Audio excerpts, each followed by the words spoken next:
I want to start today with a simple logical test. The Secretary of State of the United States stood before the leadership of Western civilization in Munich, Germany, on February 14, 2026, and made an argument.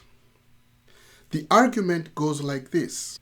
Western civilization spent 5 centuries expanding through missionaries, soldiers, explorers, and empires. That expansion was civilization at its height. Then in 1945, decline began. The great Western empires fell, and the forces responsible were anti-colonial uprisings and communist revolutions. Therefore, to reverse the decline, we must restore Western dominance. We must stop apologizing. We must act. 14 days after that speech, on February 28, 2026, the United States and Israel launched a massive, coordinated assault on Iran, assassinating its supreme leader. As I record this episode, that war is active, expanding, and has no defined end. Before that, on January 3, 2026, the United States seized the president of Venezuela from his own country without a declaration of war. And Trump said out loud, "We will run this country." I am not presenting a conspiracy theory. I am presenting a sequence, a doctrine publicly stated, and the military actions that followed 14 days later. Now here is the logical test I want to apply today. If the decline of Western civilization was caused by anti-colonial uprisings, if the liberation of colonized people is what weakened the West, then what does that tell us about what was sustaining the civilization in the first place?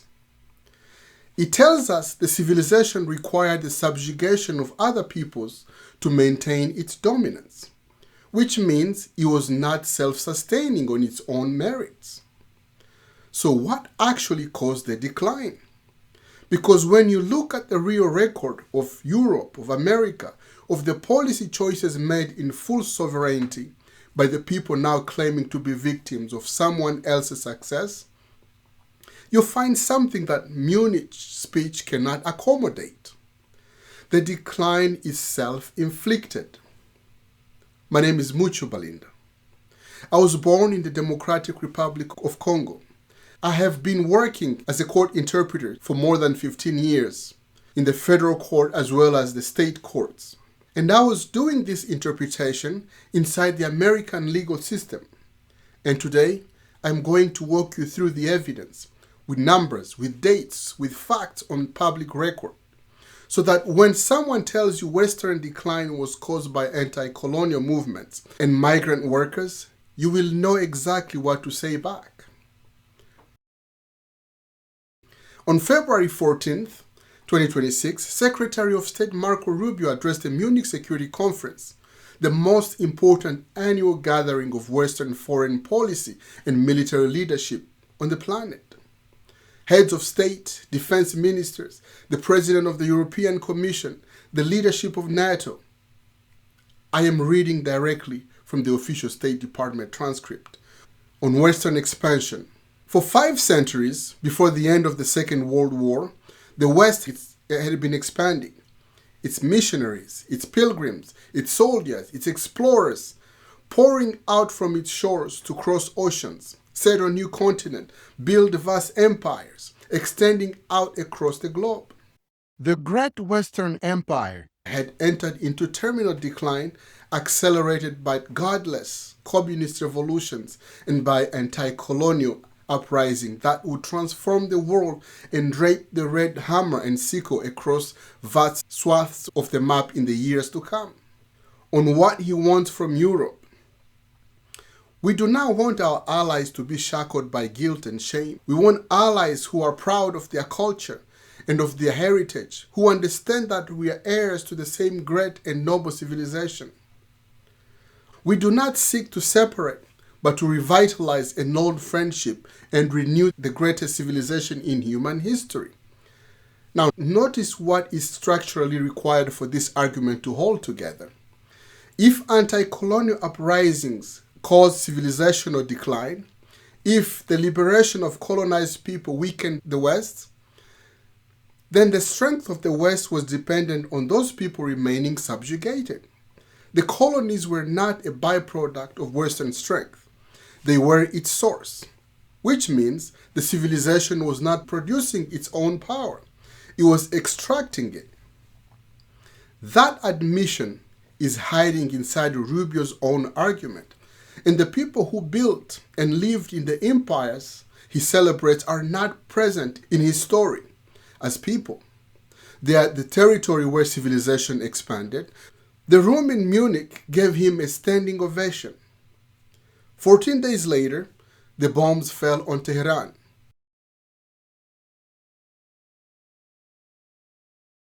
Let me be precise.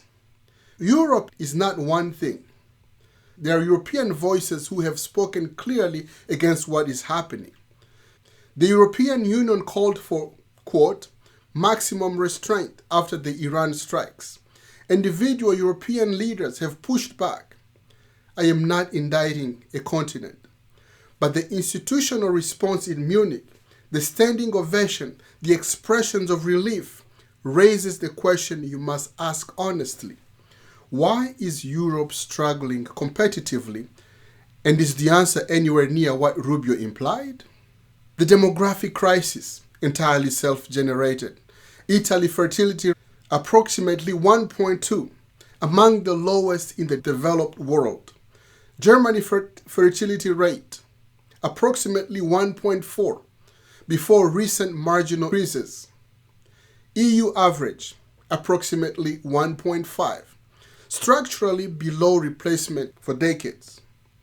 What this means, the ratio of working age people supporting retirees keeps shrinking. Pension systems, healthcare systems, social safety nets, all designed for demographic growth, are running on demographic contraction. No former colony calls this. It is the consequence of European choices about family, work, urbanization, and the cost of raising children in expensive modern societies. And here's the cruelest irony.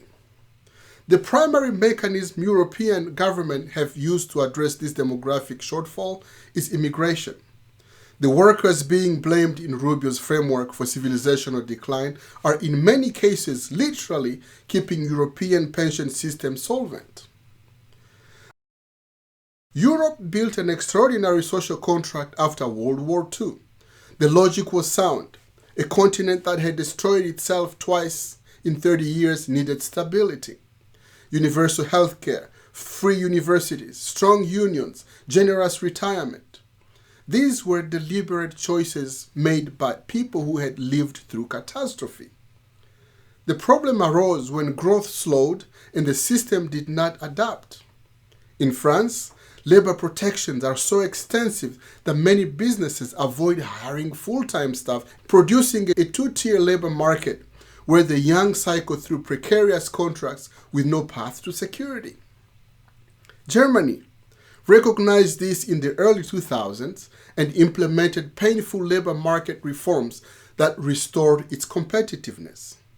France and Italy did not. This is an internal European political failure. No one imposed it from outside. The innovation gap. Europe has not produced a single globally dominant technology company in the digital era. Google, Amazon, Apple, Microsoft, Meta, American. Alibaba, Tencent, ByteDance, Chinese. The reasons are again entirely internal. Fragmented capital markets, regulatory environments that slow scaling, weaker university-to-industry commercialization pipelines, and cultural attitudes toward business failure that reduce entrepreneurial risk-taking. The result? Europe consumes the technology revolution rather than leading it. The productivity gains, the wealth creation, the strategic leverage of the digital economy accrue elsewhere. No colonized people calls this. Germany's deliberate deepening of dependency on Russia's gas, while simultaneously shutting down nuclear power plants for domestic political reasons, was one of the most consequential strategic failures in post-war European history. The Ukraine war made the cost visible instantly and brutally. This was not done to Germany. It was chosen by Germany. Every major cause of European competitive decline is internal. The formerly colonized are not in the causal chain. Now let's bring it home. The United States remained the world's largest economy and most powerful military force.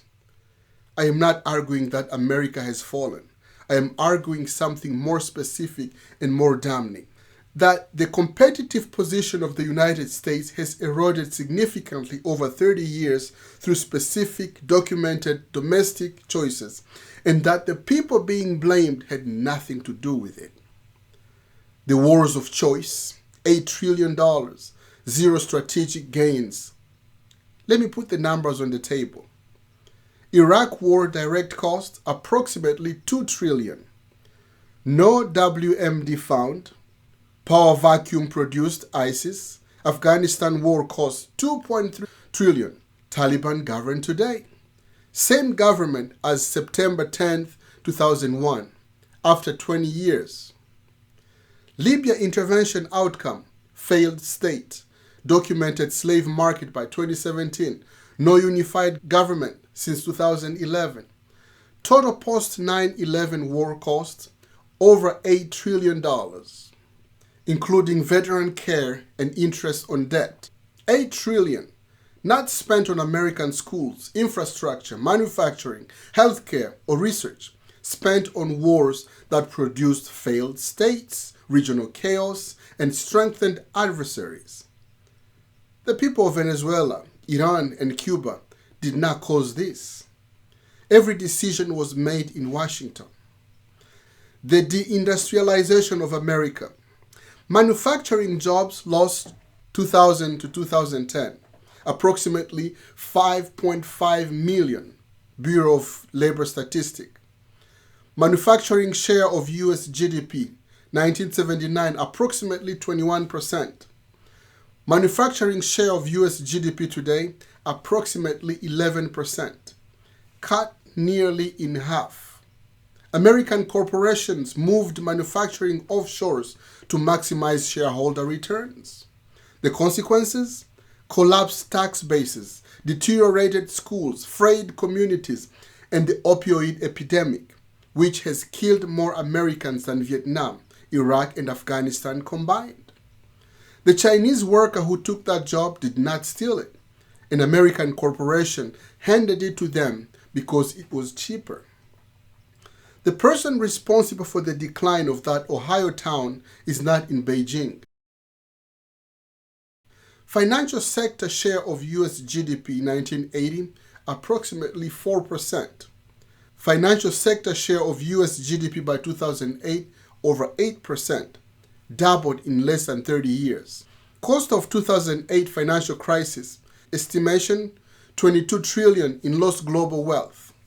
Caused entirely by American financial institutions, no former colony, no undocumented farm worker. The pure product of decisions made by American executives, enabled by American regulators, approved by American politicians who received campaign contributions from the industry they were supposed to oversee. The infrastructure deficit, infrastructure grade, C-. Infrastructure investment gap, $2.6 trillion over 10 years. Investment gap, $2.6 trillion over 10 years. China high-speed rail, over 40,000 kilometers built in approximately 20 years. U.S. high-speed rail, approximately 0 kilometers by international standard definition. While America spent $8 trillion on wars of choice, China built the largest infrastructure network in human history. The Flint water crisis, lead pipes poisoning children in an American city, was not caused by Venezuela.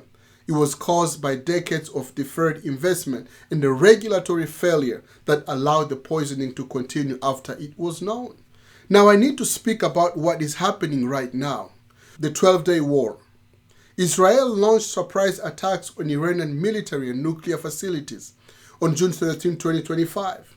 Iran retaliated with over 550 ballistic missiles and more than 1,000 drones. The United States entered directly on June 22nd, striking Iran's Natanz, Fordow, and Isfahan nuclear facilities. A fragile ceasefire was brokered on June 24th, hours after Iran fired missiles at Al Udeid Air Base in Qatar, the largest U.S. military installation in the Middle East. February 28, 2026, the ceasefire ended. The full war began. 14 days after Rubio's Munich speech. On February 28, 2026, the United States and Israel launched a massive coordinated assault on Iran. The U.S. operation is codenamed Operation Epic Fury. The stated objective, regime change. Operation launched February 28, 2026, 14 days after Rubio's Munich speech. Iranian Supreme Leader Ali Khamenei assassinated. Compound destroyed in opening strikes on Tehran. Additional Iranian officials killed. Defense Minister, IRGC commander, multiple others. U.S. service member killed as of March 2nd. Iranian strike on makeshift operation center in Kuwait. Iranian civilian death toll of March 2nd, 555 confirmed. Al Jazeera. The war is now expanding across the entire region. Iran has struck civilian and diplomatic targets across the Gulf. U.S. embassies closed. Saudi Arabia and Kuwait struck by Iranian drones. Strait of Hormuz effectively closed to shipping, through which 20% of global oil supply passes. Dow Jones down over 1,000 points. Worst trading day since April 2025. Flight cancelled globally, over 1,900 in a single day, including through Dubai, one of the world's largest hubs. Rubio told reporters on Capitol Hill on March 3rd, the two most powerful air forces in the world will take apart this terroristic regime and defang it. Stated by Congress itself, Senator Jack Reed, ranking member of the Senate Armed Services Committee, said, "Against the clear wishes of the American people, President Trump has thrust our nation into a major war with Iran, one he never made a case for, never sought congressional authority for, and for which he has no end game." Senator Mark Warner, top Democrat on the Senate Intelligence Committee with access to the highest classified information, "I saw no intelligence that Iran was on the verge of launching any kind of preemptive strike against the United States of America. None. Zero. Brookings Institution, the rise of executive power at the expense of Congress, which threatens to upend a system of checks and balances, is the central constitutional issue of our time. And yet, Rubio justified the war to Congress by saying the U.S. knew Israel was going to strike Iran, knew Iran would then retaliate against American forces, and therefore struck Iran first to prevent those casualties. Let me translate that into plain constitutional language. The United States launched a major war against a sovereign nation, not because Iran attacked America, not because Iran was about to attack America, but because a third country was going to take an action that might lead Iran to attack America. This is preemptive war, based on hypothetical chain of everything involving a third party's decision, conducted without congressional authorization, without a mandate, and with no defined endpoint. The founders put the war powers in Congress because they understood that concentrated power kills, that when one person can make war unilaterally, the people who die are never the decision makers. They are always someone else's children in some other country who never got a vote. The 555 Iranians confirmed dead as of March 2nd and counting had nothing to do with the self-inflicted decline I have been describing. They are not the cause of European demographic collapse. They did not offshore American manufacturing jobs. They did not create the 2008 financial crisis. They did not let American infrastructure crumble for 30 years. They woke up on February 28 in their own country, living their lives, and they became the price of a vision of civilization restoration that was announced 14 days earlier in Munich to a standing ovation. Now, I want to talk about immigration because it is perhaps the most complete example of the dishonesty at the center of this entire narrative. The United States has documented persistent labor shortages in agriculture, construction, food processing, hospitality, and elder care. These are not marginal sectors. They are the physical infrastructure of daily American life. The food on your table, the building on your street, the nursing home where elderly Americans spend their final years. Undocumented farm workers, estimated 50 to 70% of U.S. agricultural workforce. USDA Economic Research Service. Annual state and local taxes paid by undocumented immigrants. Approximately $11.7 billion. Institute on Taxation and Economic Policy. Annual Social Security contributions by undocumented workers, estimated at $13 billion. Social Security Administration. Social Security benefits collected by undocumented workers, approximately zero. Legally ineligible. Undocumented workers contribute an estimated $13 billion annually to a retirement system that they are legally barred from collecting. They fund American retirements they will never receive. Here's what I want you to understand. This immigration system is not broken. It functions precisely as the people who benefit from it designed it to function. When a worker is undocumented, they cannot complain to a labor board without risking deportation. They cannot organize a union easily. They cannot live for a better employer without losing everything. For an employer seeking to minimize cost, an undocumented workforce is the ideal labor pool. The worker is cheap because they are legally vulnerable. They are legally vulnerable because Congress has refused for decades to create functional legal pathway. Congress has refused because the agricultural lobby, construction lobby, and hospitality industry have calculated that the status quo serves their interests. So the system that exists is extract maximum labor at minimum cost. Deny those workers legal standing so they cannot demand fair treatment.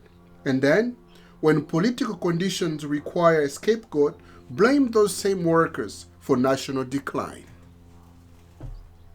This is not a new pattern. It is the oldest pattern in Western economic history.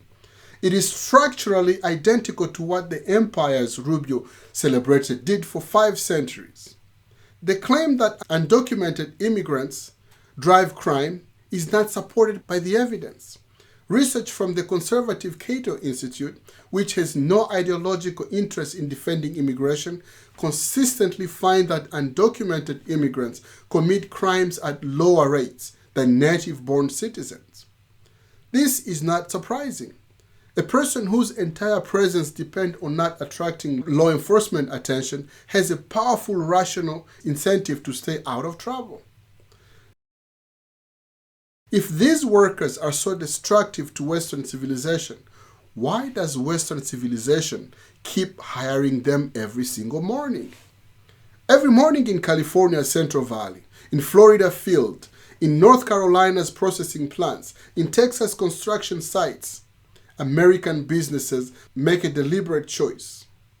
The work gets done, not because there is no alternative, but because alternatives cost more and treats workers as human beings with rights. The person who picks your tomatoes in 105 degrees heat for $9 an hour, who pays into Social Security they will never collect, who sends money home to a family they may not see for years, that person is not destroying Western civilization. That person is subsidizing it every single day while being blamed for its decline.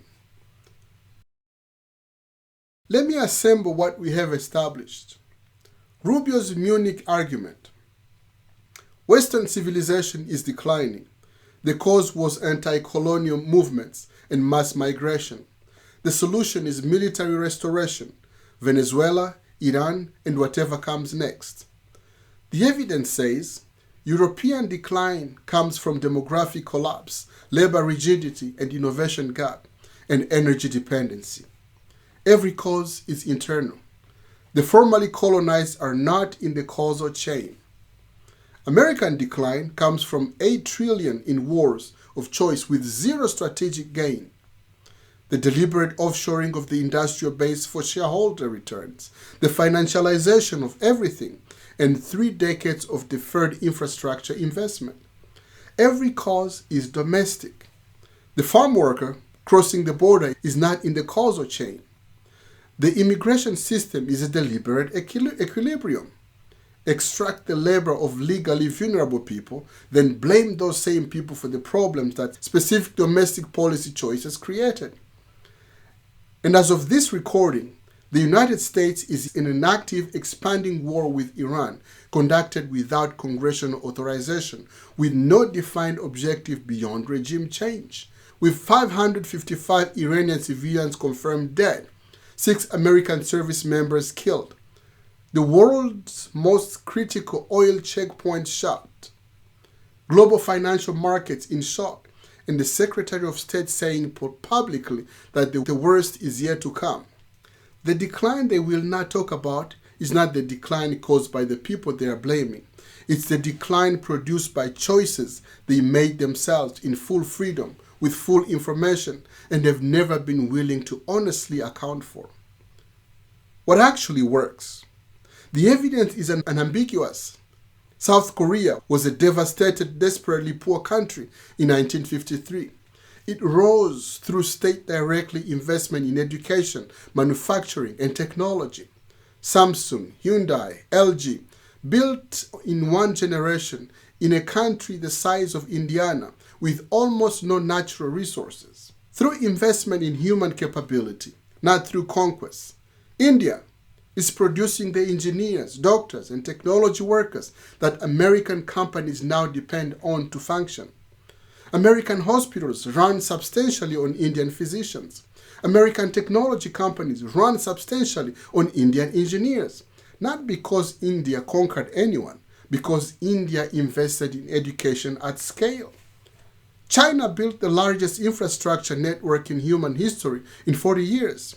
Lifted 800 million people out of poverty, and is winning influence across the global south by building ports, roads, and power plants, the physical infrastructure those nations need and Western nations stopped offering. The model that is winning in the 21st century is not missionaries, soldiers, and empire builders. It is education, infrastructure, industrial policy, and human capability developed at scale. Rubio stood in Munich and offered a solution: military restoration, civilization pride, renewed dominance. That addresses none of the actual causes of decline and will accelerate it, because it redirects resources toward conquest rather than toward the investment, the constitutional clause. The founders put the war power in Congress for a specific reason. They understood that concentrated power kills, that when one person can make war unilaterally, the people who die are never the decision makers. They are always someone else's children in some other country who never got a vote. Every president before Trump who launched a major military operation sought congressional authorization first. George H.W. Bush obtained both a UN Security Council resolution and explicit congressional approval before the Gulf War in 1991. George W. Bush sought and received congressional resolution before Afghanistan and Iraq. Even those wars, whose outcomes I have documented in this episode, were authorized through the constitutional process. This administration has now bypassed that process for Venezuela, for Iran, without explanation, without debate, without the American people being given the information they need to hold their government accountable. The 555 Iranians confirmed dead, the 6 American service members killed in Kuwait, the families in Tehran who woke up on February 28 and did not know they were the price of a vision articulated in Munich 14 days earlier. They are all in different ways paying the cost of the same decision, that one person should be able to make war without asking anyone. The Constitution has not been repealed. The Congressional War Authority has not been formally abolished. Senator Kaine's War Powers resolution is on the floor this week. These tools exist. The question is whether enough Americans know what is actually happening. Clearly enough, accurately enough to demand that they be used. That is why accurate history matters. That is why this channel exists. That is why this conversation, the one we are apparently not supposed to be having, is the most important one available right now. The decline they won't talk about is the one they made themselves. If this episode helped you see something clearly, share it. Not for the algorithm, but because the more people who have this conversation clearly and accurately, the harder it becomes to suppress the truth with a standing ovation. I'm Mucho Balinda. This is The Third Voice. I'll see you in the next one.